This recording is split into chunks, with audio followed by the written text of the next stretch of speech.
The struggle of democracy and autocracy is a long one.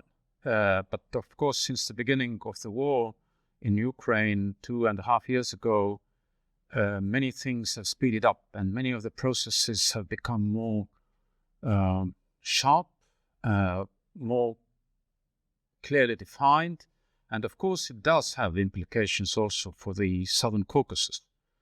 There are different countries and different players involved in Southern Caucasus, and some are described as clear autocracies, some can be described as fragile democracies, and the struggle is vital. And of course, actually, the big epicenter of this struggle is not here in Caucasus, but perhaps in the battlefields of Ukraine, perhaps also in the elections in US, and also in the minds of Chinese politicians who are watching the events unfold.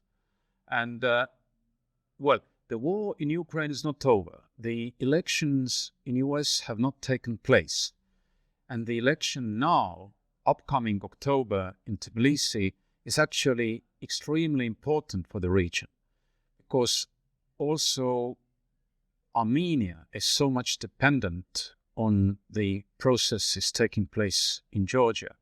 There is a great danger that if democratic parties do not win in Georgia, also Armenia is forced to backslide.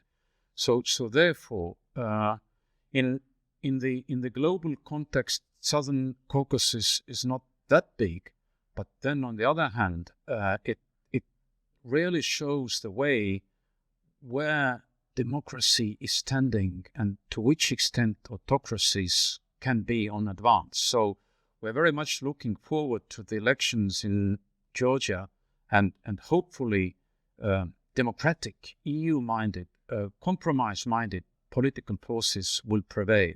It is important, and it is important for Georgia, it's important for Armenia, and it's so important for other democratically minded